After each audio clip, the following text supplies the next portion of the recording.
Hare Rama, Hare Rama, Rama Rama. A nice photograph of the shoreline of the river Sarayu and the backside of the city of Ayodhya. Could be even Vrindavan, but because the holy places along the side of holy rivers have similar look to them. So I was asked, and since I'm preparing for a description of the Sarayu River, and there'll be its origin, history, and significance. You see on the screen. There's another nice photograph of River Sarayu. Lake Manasa, situated at the base of the Ayodhya mountain, the south of Kailash. It's said to be the source. You see in the background a number of mountains that is speck compared to the source. And when, like the Ganga, had the spiritual waters of the spiritual sky entered into this universe, when Vishnu poked his toe through the coverings of the universe, the Sarayu came from that source. Historically, Balaram, remember Balaram went on pilgrimage? He went to the river Sarayu after killing Balbala. Lord Nityananda went on pilgrimage. He visited river Sarayu on his pilgrimage. And Sarayu River is one of the rivers that appeared at the time of the appearance of Radha Kund and Shalakund in service to the personality of Godhead, Krishna and Radharani. The sacred river with a lot of history. From Navadvipa Mahatmya, a nice writing by Bhaktivinoda Thakur in details. There's 9 islands, Navadvipa, and Antardvipa is at the center. And we see some of the tributaries that make up breaking up of those 9 islands. And Ganges flows in the middle, and the other rivers are tributaries in one sense. There's places where they join, etc., by name. And here's some of those names: Sarayu, Narmada, Sindhu, Kaveri, Gomati, and Godavari flow through Navadvip, and together they make up the 9 islands. That's a nice map of the 9 islands.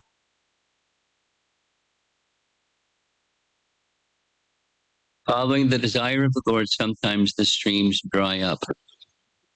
Then again, by his wish, they flow with water. By the Lord's wish, sometimes places become covered with water, and by his wish, they again become visible. This is from Navadvipa Mahatmya. If a devotee has an acute desire in his heart, all the islands and rivers will be visible. By devotion, the Dham is sometimes visible in dreams, meditation, or to the naked eye. The part of the teaching of Bhaktivinoda Thakur is the birthplace of Chaitanya Mahaprabhu being in a different place than historically or more in recent history during his time. The city of Navadvipa was considered the birthplace of Mahaprabhu, and he determined, no, that's not the birthplace of Mahaprabhu. It caused a uproar. But he was determined, and this is the deity. Anybody recognize the deity? The deity of when Chaitanya Mahaprabhu, Nimai Pandit, accepted sannyas, this is the deity that his wife worshipped in place of him for the rest of her life, and then became situated in the now city of Navadvipa, which is not the birthplace of Mahaprabhu, but that's okay. The deity is in the mudra of extending mercy, both hands. Mahaprabhu giving mercy. Ayodhya, back to River Sarayu. Ayodhya, the capital of the Raghu kings, was situated on the river Sarayu. It flowed at half a yojana from Ayodhya and was united with the Ganga. So there's the city of Ayodhya at the bottom, and there's the river. So it's a half a yojana. How long is one yojana? 8 miles. So half a yojana, 4 miles. But the city, the official city, of course, the photographs we saw were right abutting the river Sarayu, but that's not the official city. In any case, that's where the city was. Because we'll hear towards the very end, Ramachandra, in ending his pastimes, entered into the river Sarayu by going from Ayodhya to the river Sarayu. And he just entered into the river here, along with many associates.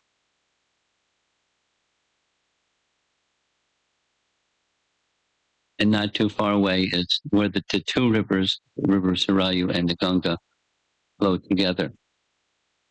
So these are pastimes that we'll be discussing, and all connected with the river Sarayu. The performance by Dasaratha of a yagya, Putra Kameshni yagya.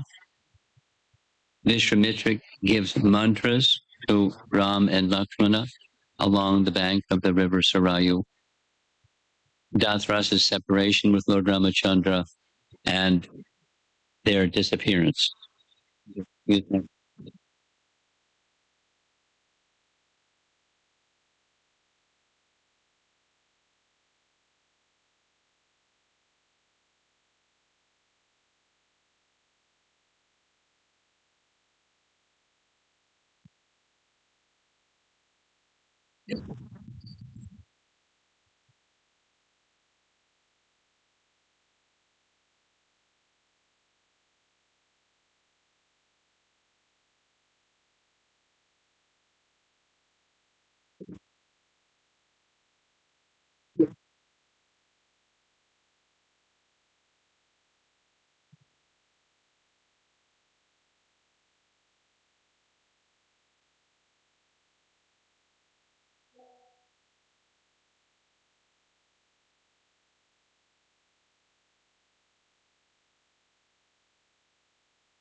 So we'll take it from the top, the Dasaratha's sacrifice. We heard this yesterday, 365 wives and 60,000 years old and no sons. And he in the line of Ikshwaku felt a strong urge to have someone become the successor. If there's one of the disturbed wives, there's some brahmanas contemplating what to do, and you know what he decided to do. So Vishishta in the assembly stood up and made this bold declaration. Not long ago I heard this told by Sanat Kumar, the immortal sage who roams the universe. A divine arrangement is being worked out by the gods for your everlasting benefit. Everyone wants to hear. And the explanation was that there should be a yajna. So there was a yajna, first an Ashvamedha yajna for the pleasure of the gods and Vishnu. And he then, the king, instructed Vishishta, we shall immediately prepare a ground on the banks of the Sarayu.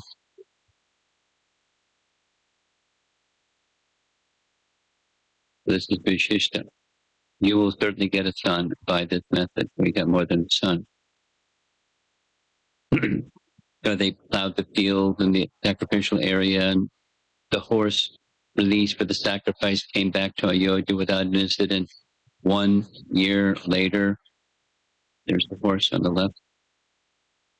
And Vishishta spoke with the priests, instructing them to have the sacrificial arena built.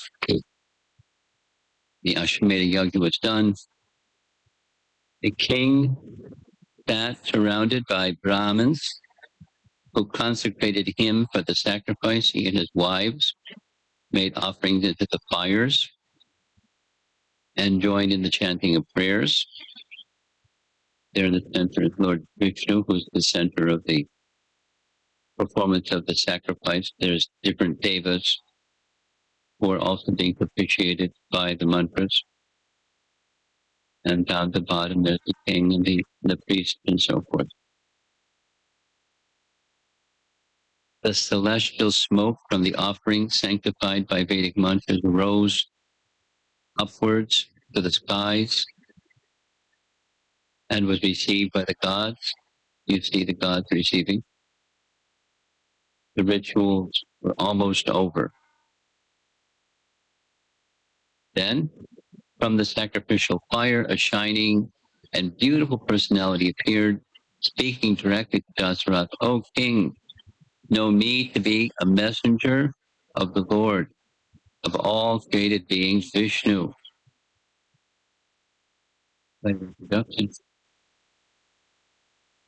By worshipping the gods and sacrifice, you have received this reward. Take this ambrosia prepared by the gods, which will bestow upon you the offspring you desire. Give it to your wives, and through them you will soon secure 4 celebrated sons. Another B.G. Sharma masterpiece with the 3 queens behind the king and the messenger of Vishnu offering ayasam. The king gave half of the ambrosia to Kaushalya. That's 1/2. The other half to Kaikeyi, or half of the other half. The youngest wife, who was especially dear to him. Both of these wives each gave a part of their share to the king's 3rd wife, Sumitra. They felt within themselves the presence of powerful offspring. Dasaratha at last obtained his desired object.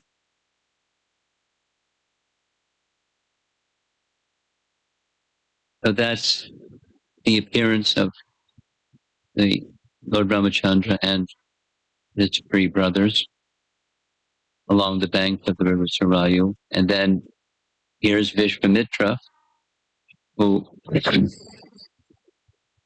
appeared in the, and you all know the story, but appeared in the court of Dasaratha and requested his son, Ramachandra, to come with him to deal with the first of the demons killed by Ramachandra, Kataka. So After covering about 12 miles along the beautiful southern bank of the Sarayu, they arrived at a stretch of soft grass sheltered by trees. Now, a nice thing that's not mentioned here is they said nothing. They were, they weren't, because they weren't being asked anything. They were in respect and awe of Visvamitra, and he was appreciating this characteristic. The sage said, I will now tell you the mystical mantras known as Bala and Ati Bala. These hymns will confer upon you freedom from all fatigue and fever. Indeed, they will release you from hunger and thirst, and will even prevent decrepitude, means you don't get old. While you mutter these sacred spells, none on earth will be your equals in either battle, intellectual judgment, or argument. Bala and Ati Bala by the side of the river Sarayu. And there this yagya was performed by the side of the Sarayu River, and they accepted Vishwamitra in that capacity, the Diksha mantra, at least for these special mantras that they were used later on. They rested for the night in the bank of the river, enjoying the cool breeze that wafted gently across the river. The sage, having bestowed blessings upon the boys, again led the way as the sun rose up on another cloudless day. So they saw the river Ganges, where it met the Sarayu. So that's another episode of mention of the Sarayu River within Ramayana. Then comes this scene. After they had gone in exile, Ram and Lakshman, Dasaratha was very remorseful. He's holding up her two fingers. You promised me these two boons. Here they are. Realizing that long past deed be the cause of his present suffering, Dasaratha related it to Kaushalya. So here's the long past deed. And there is Kaushalya, and looking around the corner, there's Kaikeyi, indicating what Dasaratha didn't want to say, but Kaikeyi said it.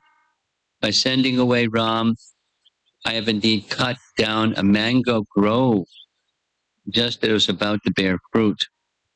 I'm now tasting the bitter lasha. So here's the story. Long time ago as a youth, and before we were married, I went to the forest to hunt. It was the rainy season, and the rivers were swollen. Going out at night on my chariot, I made my way through the Sarayu. I waited there in the darkness by the river bank for a buffalo or an elephant to come by. As you know, it wasn't the buffalo, it was the mating deer, etc. Thinking the sound to be that of an animal drinking, I took out an arrow and released it. Big mistake. In distinct and pain-filled tones, I heard the following cry. How has this weapon fallen upon a harmless ascetic like myself? I am a simple seer or rishi who has forsworn violence and lives only on fruits and roots. Oh, I'm killed. But hearing that voice, he went by the side, found the ascetic. I came here to fetch water for my blind parents. Even now, as I lie here dying, my poor father must be wondering where I am. But what can I do? Uttering the name of Vishnu, the boy died. Now Dasaratha is very, very, very unhappy. So he searched out where the parents of that ascetic young man was. He found his parents, And he said, "Oh, holy sage, I am not your son, but a prince named Dasaratha. Hearing your son collecting water, I mistook him for a beast drinking. I released a deadly arrow and killed the boy." Then the father asked for the king or the prince, Dasaratha, to take him to where the son was. Speaking to his son, "Why are you lying here upon the ground? Please speak to us. My son, how will I be able to support your old mother?" So, very sad scene. The ascetic and his wife offered sanctified water to their dead son with mantras and prayers. He then said to me, "Just as I am dying now in the agony of separation from my son, so in the future shall you die in the grief of separation from your son." So the painting on the lower left is the grieving parents, and upper left, excuse me, is finding the ascetic couple. Down below, that's the funeral pyre of their son. The king said to his wife, "That curse uttered so long ago by the sage is now coming to pass. I shall soon die of grief." Even a person as noble as Dasaratha, words of a sage, the words of a Brahmana have effect. Stricken with the intolerable pain of separation, the great emperor gave up his life during the night and ascended to the highest abode of the Supreme Lord. At the cremation ground on the bank of the Sarayu, the priests prepared a pyre with various types of fragrant wood. Pretty elaborate funeral pyre. On the 13th day, Bharata and Shatrughna returned to the cremation ground. They took their father's ashes and placed them in the sacred Sarayu. Vashishta pointed to the king's remains as he spoke. The king has achieved the perfection of life and will not take another birth. Another photograph of the river Sarayu near Ayodhya.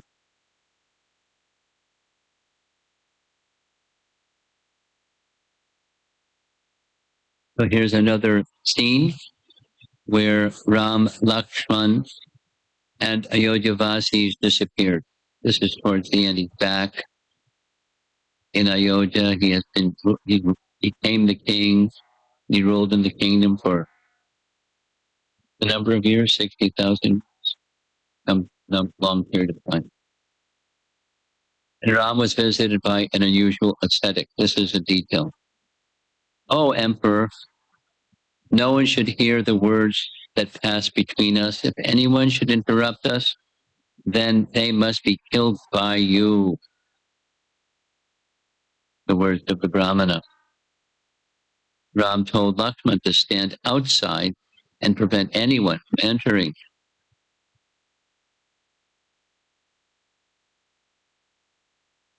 So there's the sage speaking to Ramachandra. The sage looked a little bigger than Ramachandra. "You should know that I am death. Brahma has asked me to come here and inform you that the time allotted for your earthly pastimes is drawing to a close. You have achieved all that you desire to achieve. Now, if it so please you, you may return to your own eternal abode."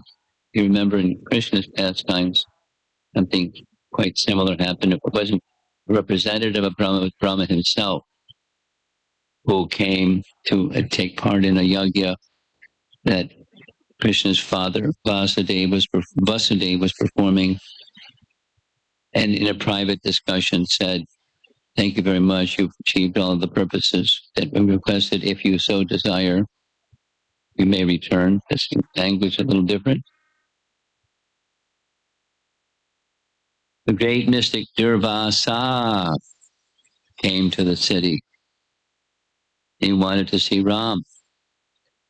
So he said to Lakshman, I will not be kept waiting. Go at once, O son of Sumitra, and inform Ram of my presence. Otherwise, know that I shall curse you, your brothers, this territory, and all your descendants. Indeed, my anger is already difficult to contain.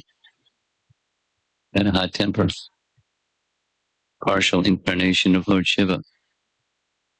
Lakshmana entered the room where he saw Ram speaking with death. Ram had Durvasa seated comfortably in the palace, and he personally served him with varieties of excellent food.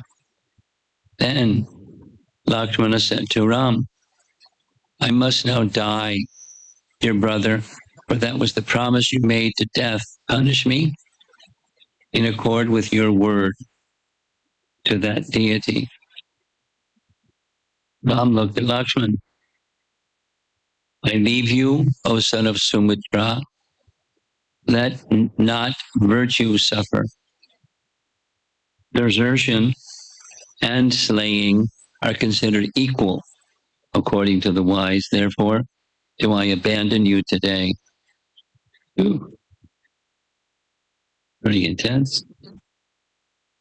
Reaching the bank of the Sarayu, he sat down in meditation, preparing to observe the Praya vow of fasting until death.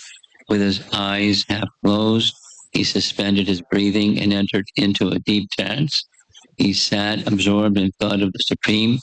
Thus it appeared to all men that Lakshmana had died. Ram said, I shall confer the kingdom on Bharata. This very day, I will follow the path taken by Lakshmana. Rama traveled up river to the point where it joined the Ganges, and then along the course of that holy river until he reached the foot of the mountain from where it emanated. Within the sight of all, and being praised by the gods, Rama and his two brothers entered Vishnu's form. Now I'm wondering who are the two brothers? Because Lakshmana left, and then there's Ram, and someone's got to stay back and rule the kingdom. I'll see if I can find out the answer to that question. Every creature present, who were all absorbed in thoughts of Ram, then gave up their mortal bodies. Its pastimes were complete. And there's the ladies. This is from Venu Gita by Shivaram Maharaj.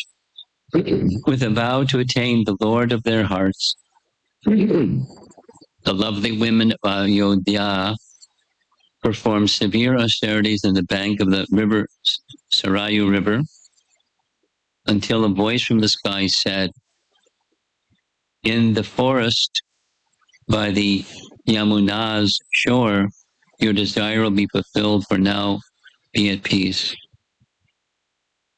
So that means the ladies became residents of Krishna's Braja Leela.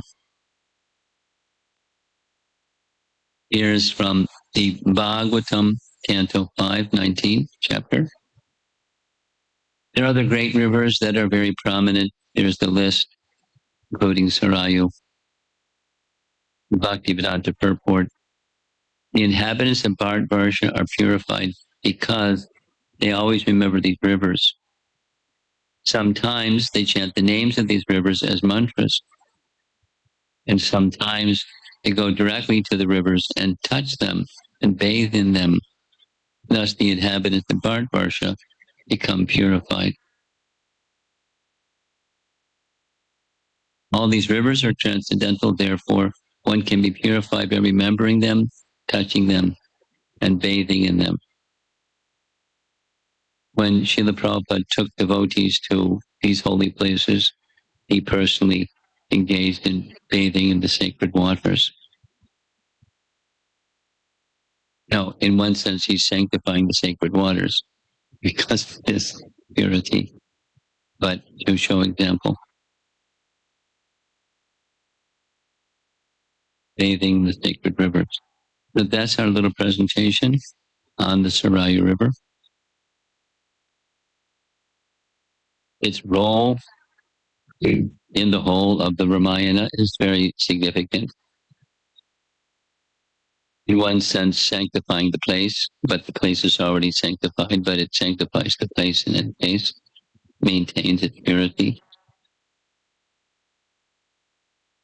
And in different pastimes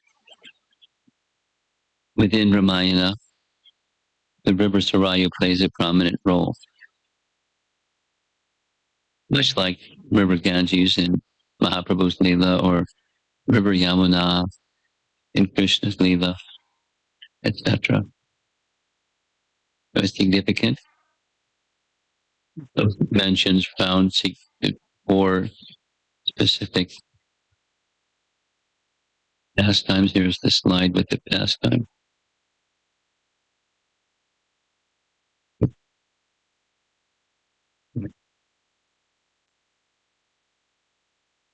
So let's see if there's some discussion in effort 8.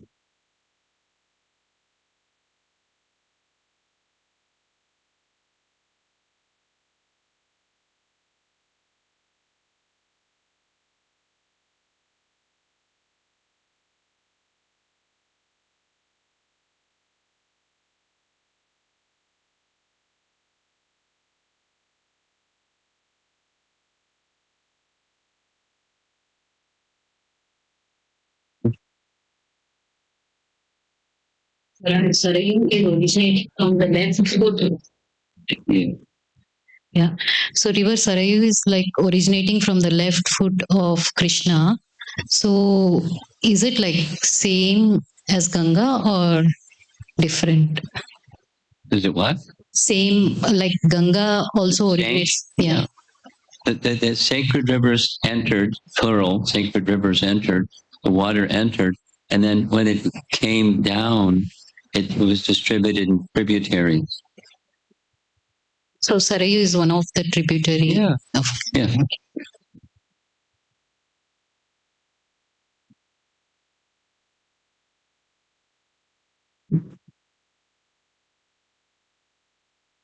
See the Prabhupada. Yeah.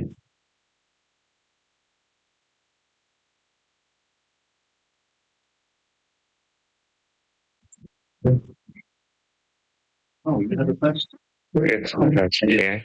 Maharaj, I heard one story, same pastime, right? When Shravan was killed by King Dashrath, Shravan Kumar, the Brahmana, just now you mentioned, right? So I heard that when King Dashrath shoot the arrow, it hit the pot, not Shravan Kumar. And Ravana was there. Ravana was present there. He doesn't want Dashrath to have a son because he knows that Dashrath's son is going, Ram is going to kill him.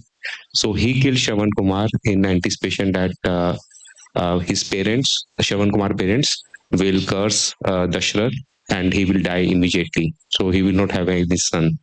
Is this story true, Maharaj, in our scriptures? I'll make you remind. Yeah. Okay. And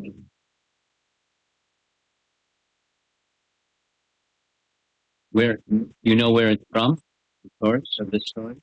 It's again from some Ramayana. I've heard it. I listened to it yesterday from somewhere.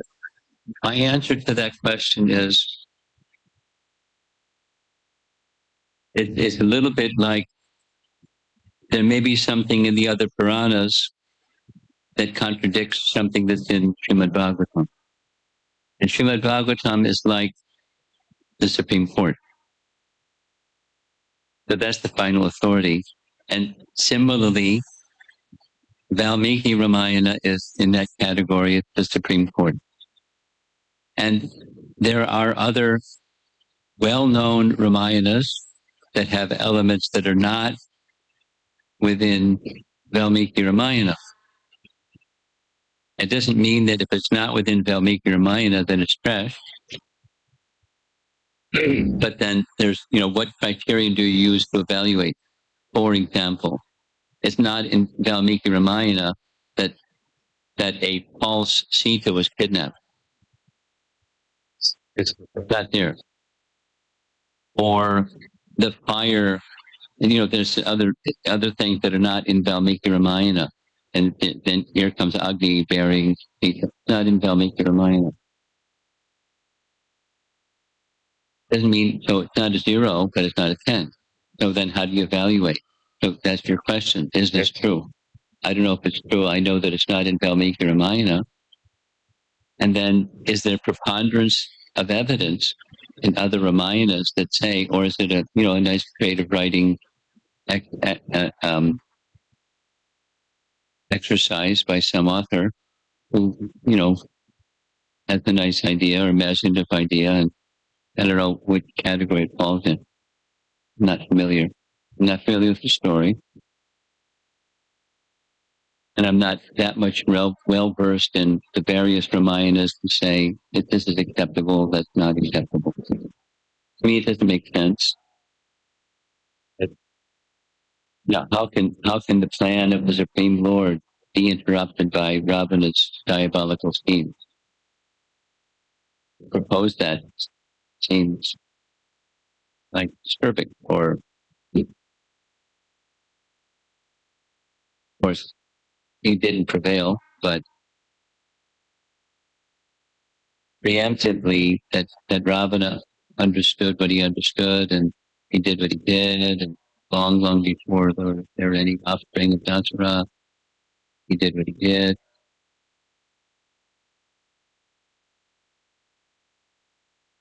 I found it great writing. Thank you, Maharaj. Hare Krishna Maharaj, thank you for the class.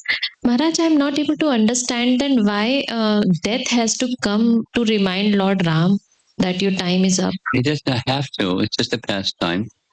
Like, go back to Krishna Lila. Why did Brahma have to come and remind Krishna? Thank you very much. The purpose for which you came, all the demons are destroyed. If you so desire, Krishna doesn't need a prompt. The Lila. And similarly, sent by Brahma, I've been asked to remind you, time's up. No, you get it,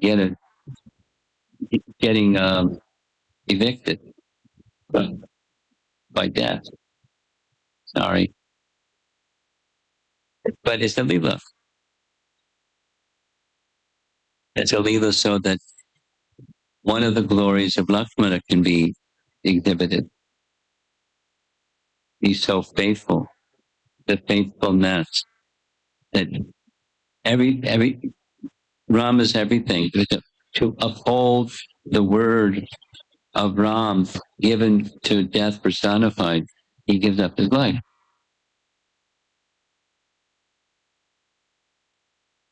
Because that's my understanding. It's the Leela that displays Rasa.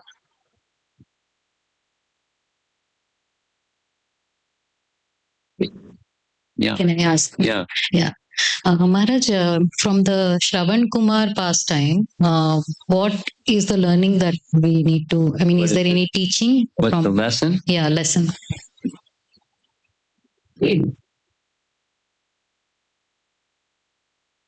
Well, there's multiple lessons. One of the lessons is, yes, the kings have not only a right, but a duty to hunt in the forest. And even when there's a right, there's risk. We may have a right to do X, Y, Z, but it may not, it's the exception because of the position of king.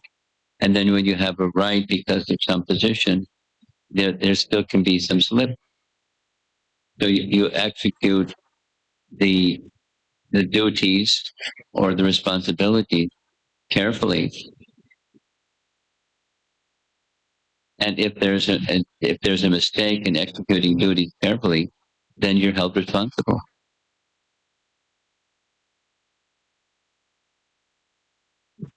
Thank you, Maharaj. And the words of a Brahmana, even if you're Dasaratha, even if you're some elevated personality, don't cross the Brahmanas. That there can be big risk. And who upholds the words of the Brahmanas is the supreme person. The Brahmanas where does the tejas or the power of the Brahmanas come from? From Parabrahman. So then Brahmanas are must be very meticulous about what they say and do, their qualification. And the genuine Brahmana, Krishna upholds, personality of Godhead upholds the words of the Brahman.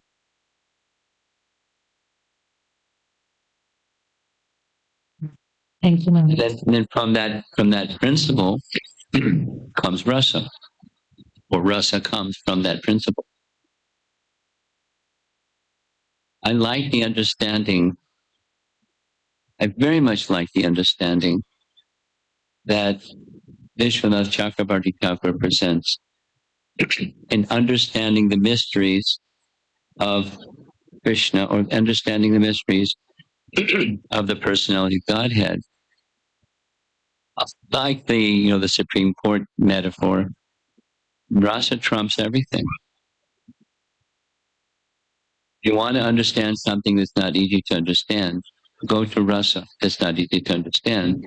And there's a rasa principle behind everything involving the personality of Godhead. He's stirring different emotions, transcendental emotion, in the hearts or the minds or the lives of its devotees. And it may look to the worldly person and not understand it, because the lack of understanding, the shortage of understanding, the paucity of understanding of rasa.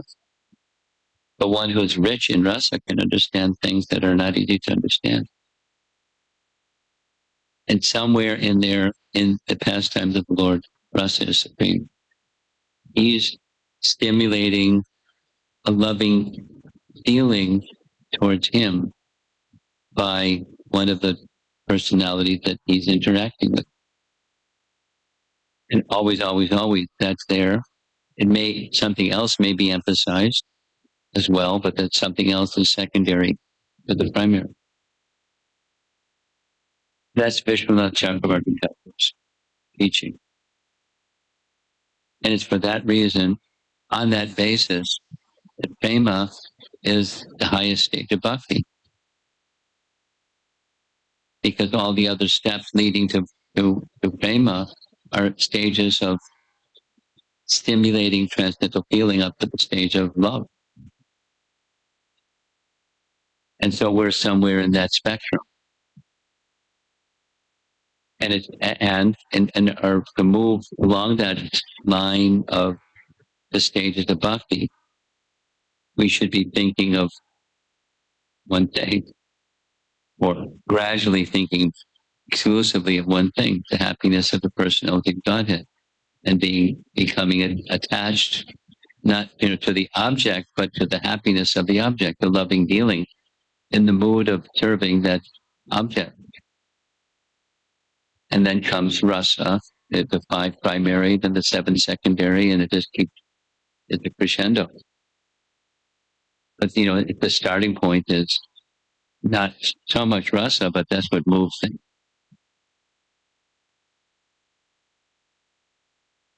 Because that's a stage of perfection. The bhakti is meant to bring us to that stage.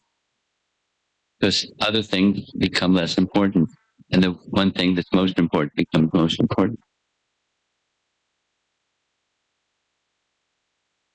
And then each step, each event in the life of a devotee, or Krishna's exchange, Ramachandra's exchange with different devotees, that's underlying those exchanges. like this we heard yesterday. One of the words spoken by Sumitra to Kaushalya is, your son, wants to give happiness to the sages living in the forest. So appreciate what he's doing. You're away from him, but he's the king, and he reciprocates with all the citizen kingdom lovingly. So appreciate the greatness, the glory, the kindness, the mercy, the compassion of your son. And it's true.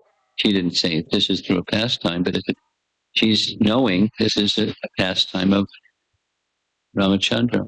So with all living entities, and all the other living entities, of course, aside from the sages.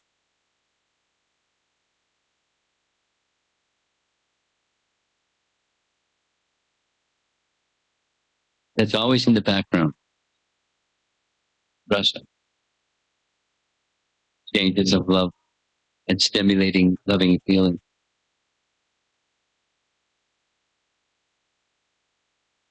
Nature of the object, the supreme. There's the subject, there's the object, there's the relationship between subject and object. Always, always, always, there's the loving dealing between the supreme, the source of all rasa, and all living entities that are from him. Nice way of looking at understanding the mysteries of personality.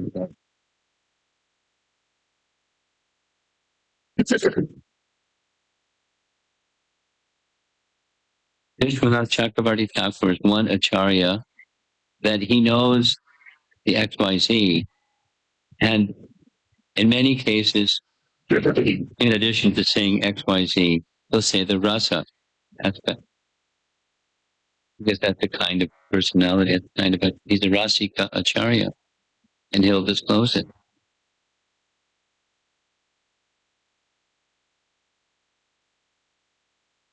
And look through.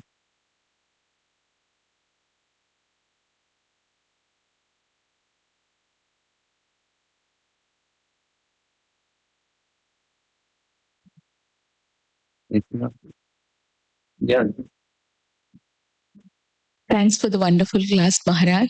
Dashrath Maharaj has performed Putra Kameshti Yajna. We have heard like that also. Dasaratha did what? Performed Putra Kameshti Yajna. Yeah. And here we see he performed Ashwamedha Yajna. Before that. So is there any difference between the two or both are the same? They're not the same. One is creating auspiciousness and the other is purpose, the specific purpose. Auspiciousness is the Ashwamedha. The Putra Kameshti is the specific. So I don't understand all the details, but I understand the principle. When there's a sankalpa, there's something that creates auspiciousness, and then there's mantras and yagya that are specific to the sankalpa. So they're two, but they're together. It's part of the same. So it's a little bit like, not the same, but it's a little bit like Vedic sacrifices where there's worship of Ganesh, whatever the purpose is, to remove obstacle, create auspiciousness. That's a function of Ganesh. Then there's the specific. So the two go together, they're not one.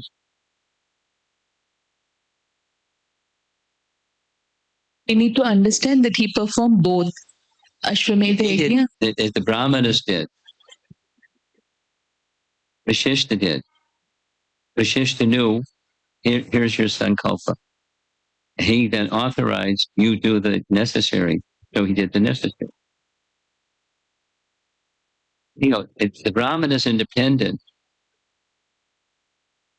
there's a relationship between the king and the Brahmana, the Kshatriya and the Brahmana. But to just language-wise, he didn't perform. The Brahmanas performed. He requested. They executed. language? Who did what?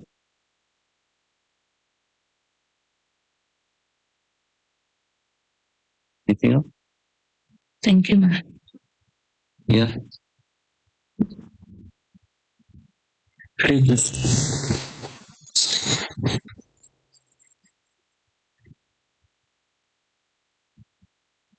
Hare Krishna, Guru Maharaj. Okay, so Guru Maharaj, like in the Kali Yuga, so performing, like creating auspiciousness through yajna, uh, is it recommendable, or like we do perform different types of yajna still, right? Like Satyanarayan Puja or other yajna which has been performed. So, what's the recommendation, Guru Maharaj? You know, Nama Sankirtan, Yajna. And the others not because XYZ. And if there is such a yajna, the essence of that yajna is Sankirtan.